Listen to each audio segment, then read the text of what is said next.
Chiefs Kingdom. Welcome back to the Chiefs Report by Chat Sports. Today, we are getting into some draft coverage, our first mock draft of the year. But before we get into all that, I just got to remind you guys, we are your one-stop shop for everything Kansas City Chiefs, especially this offseason. I think this is one of, if not the biggest Chiefs offseasons over the last few years, with everything going on with Patrick Mahomes, but also having a top 10 draft pick in the middle of a dynastic run. We've got a lot of moves that they're going to have to make to clear up cap space. So we'll keep you updated on everything. So make sure you hit that subscribe button and join the kingdom if you haven't already. We are over 75,000 subs here, trying to be one of the next channels here at Chat Sports to get to 100K. So help us keep pushing it.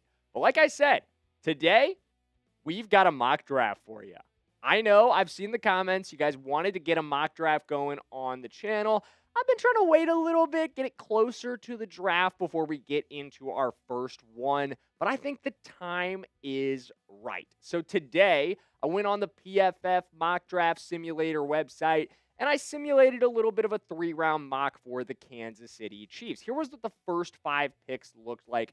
Absolutely no surprise that our divisional rivals, they end up going with the first overall pick, Fernando Mendoza. This is a foregone conclusion in a lot of ways. Everybody, their mother and their grandmother who doesn't watch the NFL knows that Fernando Mendoza is going first overall. Things get a little interesting around the second overall pick. I resimulated a couple of times, and I feel like Caleb Downs was going, but Arvell Reese ended up going here, the linebacker out of Ohio State. Downs falls in at the third overall pick, so 2 back-to-back Buckeyes there. Ruben Bain, someone we've talked about being a potential target for the Kansas City Chiefs, he went into the 4th slot, to the Tennessee Titans. Really missed out on him there. Wish he would have slid to us. Jordan Tyson goes 5th overall to the Giants, the receiver out of Arizona State. That was a surprisingly early pick in my book. Thought Tyson would have slid down the board a little bit more. And then you get into pick 6 through 8, the ones that were right before us on the draft board. And this one, guys, pick number 6. This might have been, in my opinion, the most surprising pick of this entire mock draft. I just could not believe that this guy went 6th overall. Carnell Tate ends up going to the Browns here.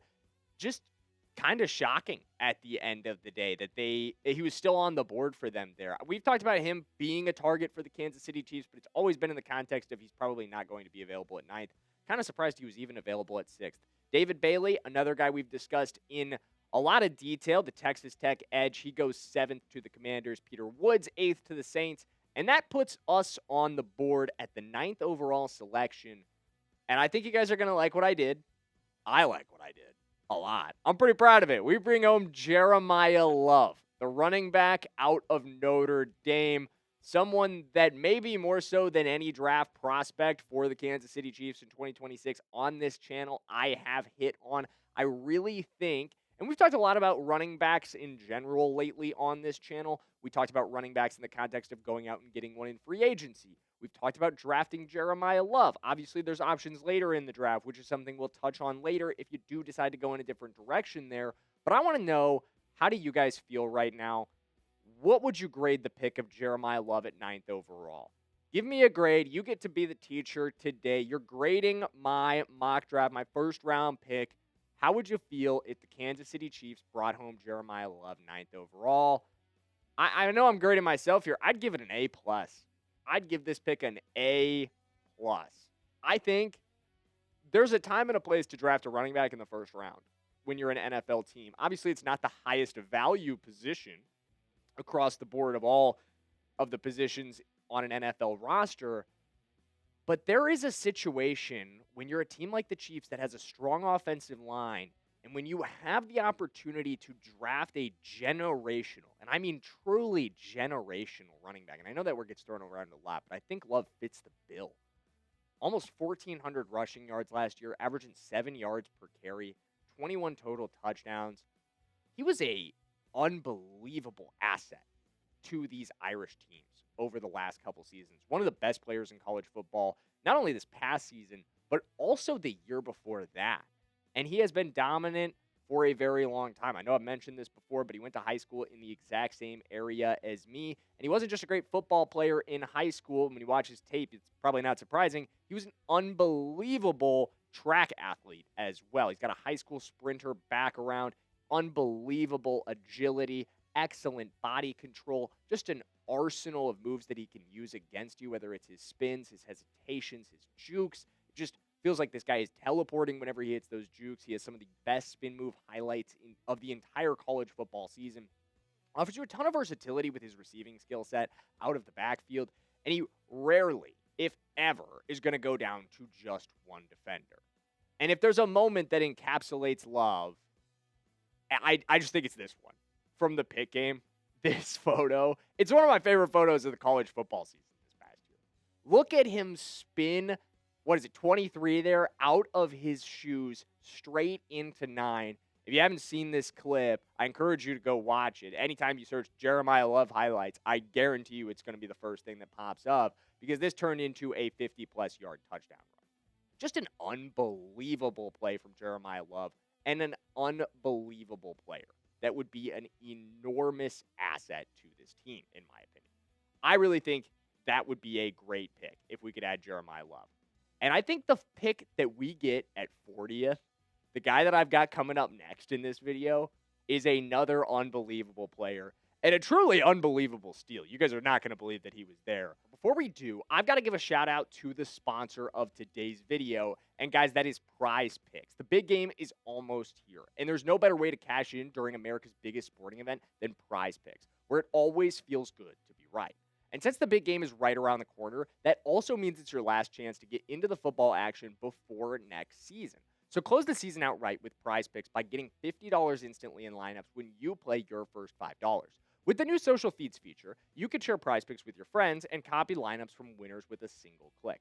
Copy lineups you like or use them as inspiration for your own picks. You can even follow Prize Picks partners like me and producer Ponzi and tail or fade our picks with just one click. Here's my lineup for tonight's games. I'm going with the more on LeBron and on Luka as well. And I'm also taking the more on Concacaf. A little basketball action here for you guys. You could tail me on this lineup. You could fade me on this lineup. Whatever you do, just do it at Prize Picks because they put their users first. And when you download the Prize Picks app today and use code CLNS to get $50 in lineups after you play your first $5 lineup, that's code CLNS to get $50 in lineups after you play your first $5 lineup.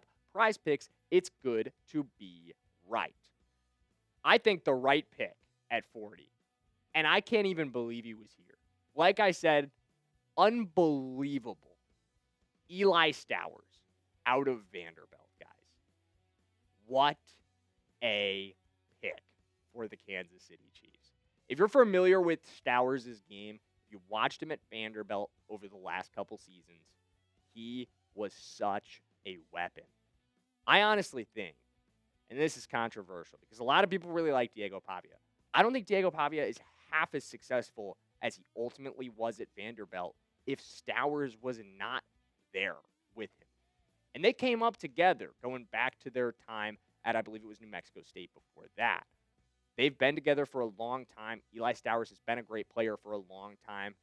And there were some other really good players available. We'll get into Stowers a little bit more. But first, I want to talk about who else was on the board here. Anthony Hill Jr., I think that would have been an interesting selection. I waffled back and forth on him a little bit, especially when you consider the possibility of maybe moving on from, obviously, Nick Bolton, maybe a potential off-season move for this team. A.J. Halsey was an interesting one as well as you look at upgrading on the back end. Brian Cook is a pending free agent for this team. If he isn't re-signed, A.J. Halsey could be a need fill for you there. Zion Young addresses your edge needs. The Mizzou edge defender would have been an interesting pick. And then Chris Johnson would help you load up on corners, especially as we've talked about before in the past and will continue to do. There are some trade rumors bubbling up around our guy Trent McDuffie.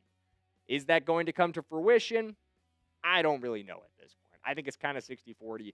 But Chris Johnson could be a potential Trent McDuffie long-term replacement. But when you also think about long-term replacements, things that we need to address on this roster for the future, Travis Kelce, guys. Kelce's succession plan is not in place. It's not Noah Gray. I know people like Noah Gray. That ain't it, guys. And we'll talk about that more, but I just still could not believe that you would have the opportunity, because a lot of people want us to go Kenyon Sadiq in the first round. But imagine you can still address our major need at running back, something every Chiefs fan knows is a big issue. Our inability to consistently establish the run. We don't get explosive plays from our running backs with any sort of consistency. What if you could address that in the first round? Obviously, you get that superstar ninth, but then you get a future stud 40 in Eli Stowers. I think this would be the steal of the draft. I genuinely think so. And remember, Kelsey was a draft steal in his own right. So wouldn't it be fitting for Eli Stowers, his replacement, long term, I don't think it has to be this season, to be the draft steal of 2026. Look at this depth chart, guys. This is our future, in my opinion, if this draft goes the way I think it could. You have Kelsey at number 1 for one more season if he returns, which I am still very much confident that he's going to. I know a lot of people feel differently about that. I know maybe I'm out on my own little island where Travis Kelsey is coming back to the Kansas City Chiefs in 2026. But I think that's a 75% chance that Kelsey is back at this point. The way he's been speaking lately, I feel really good. And so you have 1 year of Kelsey. Obviously, in my opinion, and I know in your guys' is the greatest tight end in NFL history, to mentor Eli Stowers, to develop him and make him the next great thing for Kansas City. Is he ever going to be Travis Kelsey? I don't know, but I think he can certainly be much better than Noah Gray, and he was ultra productive in the SEC last season. 769 yards, 4 touchdowns, averaging 12.4 yards per catch with Diego Pavia as his quarterback. And look, no shame on Diego Pavia. He's a fine quarterback at the college level, but he's coming up to play with the best Patrick Mahomes. This would be a huge upgrade for Eli Stowers. I think it'd be a huge upgrade for this Chiefs offense as well, and finally gives you that succession plan behind Travis Kelsey. Now, third round. Here we go. We're dressing defense. I know. A lot of you guys out there are like, look, Jackson, you ragged on our pass rush all year long. You talked all year about how we can't get after the passer, and then you spend our first 2 picks on offensive weapons. I hear you. But think about how good we could be on offense and still address the defense in the back end of this draft and via free agency. I think that's where your free agency money comes in. I think that's where your later picks come in, and Dani Dennis-Sutton is certainly a great place to start. And look, guys, I resisted temptation here. I did. There were a couple other interesting offensive weapons that the desire to just build the best offense in the NFL, surround Patrick Mahomes with unbelievable guys in me, I had to resist it. You know, Zachariah Branch, too many McCall Hardman flashbacks right there for me to make that decision. Skylar Bell, a little bit too small, I think, doesn't quite fill the need we need, or fill the void we need at receiver in terms of a bigger target. Blake Miller would have been an interesting addition in terms of our offensive line depth. And then another direction we could have gone on the edge, I think Dani Dennis-Sutton is a better player than Mikael Kamara, but also a really, really good one. But here's Sutton's stats for you from 2025 to make you feel a little bit better about waiting until the third, because you could still get a really good player in the third round. 8.5 sacks at 45 pressures in the Big Ten last year, which I know the SEC, I just said it, I think that's the highest level of college football competition, but the Big Ten has won 3 straight national championships, starting to give it a serious run for its money. So that's the level of production you can get from Dennis-Sutton at that level. He's a great player. He would be a really good addition to this front seven. I don't know that he comes in and gives you those kind of numbers in year one. That's probably pretty unlikely. But you think about him being able to rotate with a guy like Ashton Gillotte, I think you have a really nice young future along the edge, along with the pieces that you already have in Karl Loftus and Chris Jones in the interior. So this is my 3-round mock. We're going to do 7-round mocks soon. Obviously, the Chiefs only have picks until the 5th round, so I guess our mocks kind of end in round 5. But we'll do full draft mocks very soon. But I want to know, what do you guys think of my 3-round mock? Let me know in the comments. And if you liked the mock draft, if you like mock draft coverage, if you want more draft coverage of your Kansas City Chiefs, you need to hit that subscribe button, my friend. Because like I said off the top in today's video, and like I just proved to you with today's video, we are your one-stop shop for everything Kansas City Chiefs offseason. Whether it's draft, whether it's free agency, whether it's potential trades, whether it's hires that they might make in terms of assistant coaches, which have kind of been coming in hot and heavy in the last couple weeks. We covered all of those. We'll keep covering them all year long, and we will see you in the next one.